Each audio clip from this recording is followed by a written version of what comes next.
నమస్తే, welcome to our channel. ప్రస్తుతం మనతో ప్రముఖ ఆధ్యాత్మికవేత్త, ఆస్ట్రాలజర్ ముల్లపూడి సత్యనారాయణ మూర్తి గారు ఉన్నారు. వారితో మాట్లాడదాం. నమస్తే గురుగారు. నమస్కారం మా ఫణికుమార్ గారు. విశ్వవసు నామ సంవత్సరం అండి, కొత్త సంవత్సరం ఉగాది నుండి స్టార్ట్ అవుతుంది. సో ఎప్పుడు కూడా అయిపోయిన సంవత్సరం ఎప్పుడు మనం కష్ట నష్టాలు అన్ని అనుభవిస్తాం కాబట్టి రాబోయే సంవత్సరం మీద ఒక హోప్ ఉంటుంది. ఈ సంవత్సరం ఎలా ఉంటుంది అన్న క్యూరియాసిటీ ఉంటుంది ప్రతి ఒక్కళ్ళకి. సో అందుకని మనం విశ్వవసు నామ సంవత్సరంలో ఓవరాల్ గా ఎలా ఉంది, అన్ని రాసుల వారికి అందరికీ ఎలా ఉంది అనేది మాట్లాడుకుని దాంతో పాటుగా రాశి ఫలితాలు కూడా చేద్దామండి. ఫస్ట్ ఓవరాల్ గా మీరు అసలు ఎలా ఉందో చెప్పి తర్వాత మేషరాశి వారికి ఎలా ఉందో చెప్పండి గురుగారు. అలాగే విశ్వావసు నామ సంవత్సరం అంటే అందరికీ సంపదలనిచ్చే సంవత్సరం అని అర్థం. సూపర్. అసలు లాస్ట్ ఇయర్ 2024 సంవత్సరం అంటే క్రోధి నామ సంవత్సరం. అందరూ కోపతాపాలతో కోర్టులకి భార్యాభర్తలు గొడవలు జరిగినాయి. వాళ్ళందరూ ఇప్పుడు రీకన్సిలేషన్కి వచ్చేసి ఈ సంవత్సరంలో 50% ఆఫ్ ద పీపుల్, దంపతులు, కపుల్స్ వీళ్ళంతా కూడా కలిసిపోతారు. 50% ఆఫ్ ద సివిల్ కేసెస్ ఇవన్నీ కూడా ఎవరి పొలాలు వాళ్ళకి వచ్చేయడం, హాస్టల్ కోర్టులో కేసెస్ అయిపోవడం జరుగుతుంది. ఈ సంవత్సరం రాజు సూర్యుడు, మంత్రి చంద్రుడు. కాబట్టి ఇంకేం కావాలి మనకి? రాజు కరుణామయుడై ఉంటాడు. అంటే రవి ఇప్పుడు కూడా స్ట్రిక్ట్ గా ఉంటాడు కానీ లోపల చాలా కరుణ ఉంటుంది. అందువల్లనే ఆ సూర్యనారాయణమూర్తి సింహరాశి వాళ్ళు, వీళ్ళకి ఏంటంటే వాళ్ళని ఎదురించకూడదు మనం. అందువలన ఈ యొక్క సంవత్సరంలో మనము ఎలా ఉంటుంది అంటే రాజు మంచివాడై ఉన్నాడు, మంత్రి చంద్రుడై ఉన్నాడు కాబట్టి, మళ్ళీ సైన్యాధ్యక్షుడు రవి అయి ఉన్నాడు కాబట్టి మనం ఈ సంవత్సరం బ్రహ్మాండంగా ఉంటుంది. భూకంపాలు ఉండవు, అస్సలు ఉండవు. ఏదో చిన్నది ఏ మూలనో ఎప్పుడో వస్తాయి కానీ మేజర్ గా ఉండవు. వర్షాకాలం మనకు రాబోతుంది, పుష్కలమైన వర్షాలు వస్తాయి. ఎందువల్లంటే ఏమండి రవి గట్టిగా ఉన్నాడండి అందుకని రావేమో అండి అనుకుంటారు, కాదు. నెక్స్ట్ ఈ కోర్టు లావాదేవీలు కలిసిపోతారు, విద్యార్థులు తెగ చదువుతారు, విదేశాలకు వెళ్ళేటటువంటి వాళ్ళ సంఖ్య ట్రంప్ వచ్చాడని తగ్గుతుంది అనుకుంటున్నారు కదా, ఏమీ తగ్గదు, పెరుగుతుంది. ఇంకా వీసాలు కూడా వస్తాయి, విదేశ వలసలు ఎక్కువ జరుగుతాయి. అండ్ చేపల రొయ్యల చెరువులు బాగా పెడతారు జనం. ఇంతకుముందు చేపలు టపీమని చచ్చిపోయే రొయ్యలు, ఇప్పుడు అలాంటివి ఉండవు. నెక్స్ట్ రైతులు బ్రహ్మాండమైనటువంటి పంట చేస్తారు, కాస్ట్లీ గ్యాడ్జెట్స్ కొంటారు, ఖరీదైన వస్తువులు ఇళ్లల్లో. అయితే వైవాహిక జీవితాల దగ్గరికి వచ్చేసరికి దాంపత్యం మీద ప్రతి ఒక్కళ్ళు కూడా అసలు ఇది కలియుగం అంటే కామయుగం. ఎక్కువ రొమాన్స్ చేయాలి కానీ ఈ సంవత్సరం దంపతులంతా కూడా కెరీర్ మీద, ఉద్యోగాల మీద దృష్టి పెడతారు. దాంపత్యం తగ్గిపోతుంది. అందువలన సంతానోత్పత్తి తగ్గిపోతుంది ఈ సంవత్సరం, పిల్లల సంతానం మీద అంతా కూడా. అలాగే వృత్తి మీద ఎక్కువ కాన్సన్ట్రేషన్ చేస్తారు. రాజకీయ నాయకులకి కొత్త కొత్త పోస్టులు వస్తాయి, కొత్త కొత్త పార్టీలు పుడతాయి. అలాగే ఇప్పుడు సినీ ప్రముఖులు ఉన్నారు కదా, వీళ్ళంతా కూడా మంచి పేరు తెచ్చుకుంటారు, కొన్ని సినిమాలు హిట్ అవుతాయి, మీడియా రంగంలో అద్భుతాలు సృష్టిస్తారు. అండ్ Y2K వచ్చేసింది, ఇప్పుడు డీక్సీక్ ఇలాంటి సాఫ్ట్వేర్లు వచ్చేసినాయి. అందువలన మనకి ఫ్రీగా మనకి ఈ యొక్క ఆర్టిఫిషియల్ ఇంటెలిజెన్స్ లో మనం అద్భుతాలు సృష్టిస్తాం. అంటే ఫ్రీగా యాప్స్ రాగానే చూస్తారు, ఇంతకు ముందు మనం మినిమం సబ్స్క్రిప్షన్స్ పెట్టి చూడాలి. ఈ విధంగా మనకి అన్ని వర్గాల ప్రజలకి కూడా, ముఖ్యంగా లేబర్, కష్టాన్ని నమ్ముకున్నటువంటి వాళ్ళకి వాళ్ళ దానికి తగ్గట్టుగా సంపద వస్తుంది, ఫలితం వస్తుంది. అండ్ యాంకర్లు, సినిమా హీరోయిన్ లాగా వాళ్ళ యొక్క చార్మ్ పెరుగుతుంది. అండ్ ఈ సంవత్సరం అంతా కూడా డామినేషన్ అన్నమాట. అంటే ఎవరి వృత్తుల్లో వాళ్ళ డామినేషన్. అలాగే ఫ్యామిలీలో లేడీ డామినేషన్ ఎక్కువ అవుతుంది, మంత్రిత్వం చేస్తారు భార్యలు. ఇంతకుముందు పాపం భర్తలను ఎలా కంట్రోల్ చేసుకోవాలో తెలియక వాళ్ళు మామూలుగా డైరెక్ట్ అడుగుతారు. ఇప్పుడు ఏమంటారు, ఇప్పుడు చూడండి, ఇంతకుముందు ఎగ్జాంపుల్ చెప్తాను. ఒక పెళ్లి సంబంధం బాగాలేదనుకోండి, నచ్చలేదు, కట్నం అవతల తక్కువ ఇస్తున్నాడు, అందుకని వీళ్ళు ఏం చెప్తారు తెలుసా, డైరెక్ట్ ఏమండి మీరు కట్నం తక్కువ ఇస్తున్నారు అందుకు మీ సంబంధం మాకు వద్దు అని చెప్పరు. ఏమండి ఫలానా జ్యోతిష్కుడు చెప్పాడండి, మా జ్యోతిష్కుడు వద్దని అన్నారండి, కలవలేదండి అని ఎలా తోసేస్తారో. ఇది వరకు సినిమాకి తీసుకెళ్ళు, నగల కొను, చీరలు కొను అని అడిగేవారు పాపం ఆడవాళ్ళు. ఇప్పుడు అట్లా అడగరు అన్నమాట. ఇప్పుడు ధనత్రయోదశి వచ్చింది, నువ్వు బంగారం కొనిపెట్టాలా, కుబేర ఇది కొంటే నువ్వు కోటీశ్వరుడు అవుతావు, లేదంటే నీ ఉద్యోగం ఊడిపోతుంది అని ఒక సింపుల్ గా మంత్రిత్వం. చంద్రుడు కదా చెప్పగానే వీడికి నిజంగానే సాఫ్ట్వేర్ రిసెషన్ లో ఉంది, ఎక్కడ ఉద్యోగం ఊడిపోతుందో అని చెప్పి భయం వేసి వీడు కొంటాడు. అలాగే చీరలు, ఒక కొత్త పండగను సృష్టిస్తారు అవసరమైతే. ఆ పండగతో చక్కగా ఈ చీరలు కొనాలి ఇలాంటి రూల్స్ అన్నీ కూడా అంటే తెలివితేటలతో కుటుంబాన్ని మహిళలు. గురుగారు, విశ్వావసు నామ సంవత్సర ఫలితాల్లో భాగంగా తులారాశి వారికి ఎలా ఉంది అనేది చెప్పండి.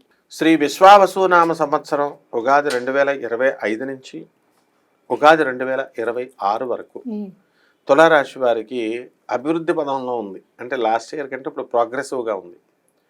లాస్ట్ ఇయర్ అంతా కూడా క్రోధనామ సంవత్సరంలో అష్టమ గురుడితో చాలా బాధలు పడ్డారు. కాకపోతే గుడ్డిలో మెల్లన్నట్టు అప్పులు ఫస్ట్ క్లాస్ లభించినాయి అన్నమాట.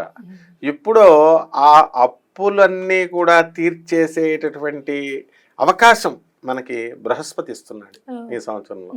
అంటే ఆదాయాలు విపరీతంగా పెరిగిపోతాయి. తులారాశి వారి వీళ్ళకు భర్తలు ఉంటారు కానీ కాపరాలు ఉండవు అన్నట్టు ఉంటాయి. ఒకచోటే ఉంటారు వాళ్ళు.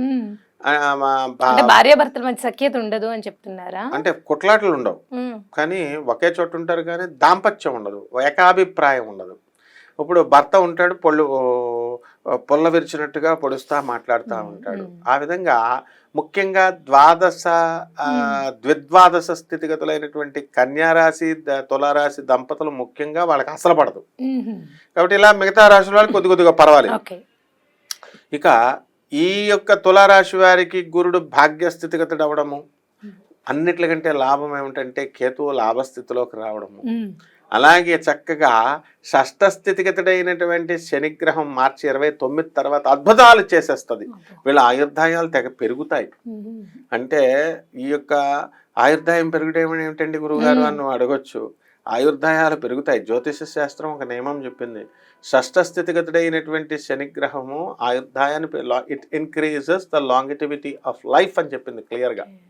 సో ఇప్పుడు పంచమ స్థితిగతుడైనటువంటి ఈ యొక్క రాహు మొండివాడిని చేసేస్తుంది, మూర్ఖుణ్ణి చేసేస్తుంది. ఈ తులారాశి వాళ్ళంతా కూడా ఈ సంవత్సరం అసలే పాపం వాళ్ళు ఎవరు చెప్పింది వినరు వీళ్ళు. ఇక ఈ పంచమరాహు వల్ల ఎవరు చెప్పేదే వినరు. ఇక ఎవరైతే నూతనంగా వివాహాలు చేసుకున్నారో అటువంటి వాళ్ళకి సంతానం కోసం ఎదురు చూస్తున్నటువంటి వాళ్ళకి అబార్షన్స్ అవడానికి ఒక 30% అవకాశాలు ఉన్నాయి. అలాగే ఈ యొక్క శత్రువులపై ఆధిపత్యం అనేది మాత్రం బ్రహ్మాండంగా చేస్తారు తులారాశి వారు. వీళ్ళ పక్కన ఉన్న వాళ్ళని ఇరికిచ్చేస్తారు అవతల వాళ్ళకి. అందువలన తులారాశి వాళ్ళతో వెళ్ళినప్పుడు కొంచెం బ్యాలెన్స్డ్గా మనం ఉండాలి. లాభంలో ఉన్నటువంటి కేతుగ్రహ ప్రభావం వలన విదేశాలకు సంబంధించినటువంటి వ్యవహారాలలో టాప్. కాబట్టి ఇది ఫారిన్ ప్రొడక్ట్స్, ఎక్స్పోర్ట్స్, ఇంపోర్ట్స్, బట్టలు ఇవన్నీ కూడా బ్రహ్మాండంగా వీళ్ళకి సక్సెస్ అయిపోతారు. అలాగే ఈ యొక్క తులారాశి వారు విద్యార్థులు ఉన్నారు కదమ్మా, ఆ విద్యార్థులు చదువుల సరస్వతి ఆవహిస్తుంది, వీళ్ళని తెగ చదివి పడేస్తారనమాట. అందువలన ఫారిన్ యూనివర్సిటీస్లో సీట్లు వచ్చేస్తాయి, వెళ్ళిపోతారు. మరి అంతా కూడా ఈ కలియుగంలో ఇంకెవరు కూడా భారతదేశం ఖాళీ చేసి మొత్తం అంతా యుఎస్ఏ వెళ్ళిపోయే విధానంలో ఒక విధమైనటువంటి మెస్మరిజం పవర్ని రాహు క్రియేట్ చేస్తాడు. అదే మాయాజాలం. కలియుగం అంటే మాయా.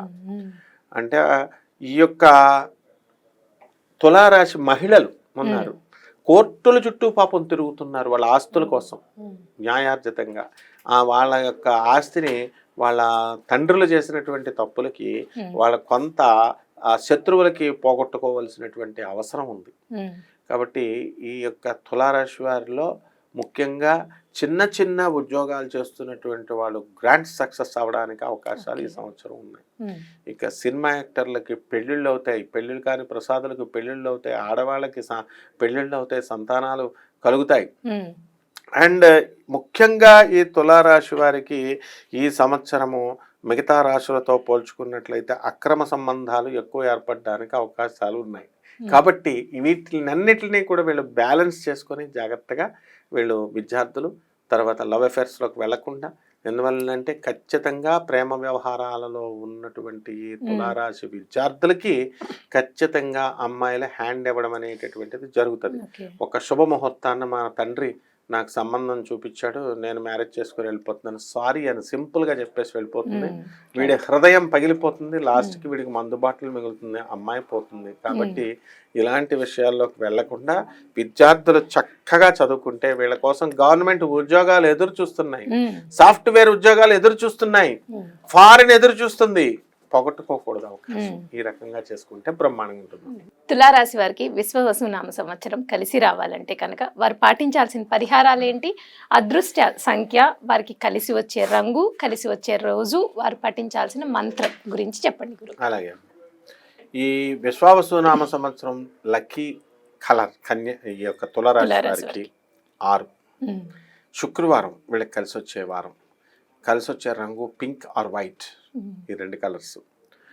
అలాగే ఈ యొక్క తులారాశి వారికి సాంప్రదాయ జ్యోతిష ప్రకారము మనకి ఈ రాహువు మెయిన్గా మనల్ని బాధిస్తున్నాడు కాబట్టి రాహు జపం చేసుకోవాలా, రాహు స్తోత్రాలు చదువుకోవాలా, రాహు కిలో మినుములను తీసుకొని చక్కగా ఆకుపచ్చ రంగు ఉన్నటువంటి లేదా ఆవు పేడ రంగు ఉన్నటువంటి లేదా చిత్రవర్ణం కలిగినటువంటి వస్త్రాన్ని ఇచ్చి పేద బ్రాహ్మణులకి శనివారం నాడు ఉదయం 8 గంటలకి దానం చేసుకోవాలి. ఇక తంత్ర జ్యోతిష ప్రకారము ఓం రాహవే నమః అనే మంత్రాన్ని జపిస్తూ సున్నుండలు తయారు చేసి మంచిగా నేతి సున్నుండల్ని తీసుకువెళ్ళి పేదవారికి, వికలాంగులకి వీళ్ళు స్లమ్ హౌసెస్కి వెళ్ళి పంచాలట. అలాగే చక్కగా ఈ ఓం రాహవే నమః అనే మంత్రము లేదా దుర్గతి నాశిని దుర్గే జయ జయ సద్గతి దాయిని సదయే జయ జయ అనే మంత్రాన్ని జపించుకుంటూ వీళ్ళు రావి చెట్టు చుట్టూ నీళ్లు పోస్తూ చక్కగా రావి చెట్టుకి ప్రదక్షిణాలు చేసుకున్నట్లయితే రోజుకి నిర్ణీతంగా ఒక 21నో 11నో పెట్టుకొని కానీ కంపల్సరీ శనివారం మాత్రం చేయాలి. ఈ విధంగా కనుక చేసినట్లయితే అద్భుతమైనటువంటి ఫలితాలని వీరికి అందరికీ కూడా ఈ సంవత్సరం జరుగుతుందమ్మా. రైట్ అండి. విశ్వవసు నామ సంవత్సరం తులారాశి వారికి సంవత్సరం మొత్తం ఫలితాలు తెలియజేశారు. అలాగే వారు పాటించాల్సిన పరిహారాలు, అదృష్ట సంఖ్య, కలిసి వచ్చే రంగు, కలిసి వచ్చే రోజు, పాటించాల్సిన మంత్రం గురించి చాలా చక్కగా వివరించారు గురుగారు. ధన్యవాదాలు. ధన్యవాదాలు.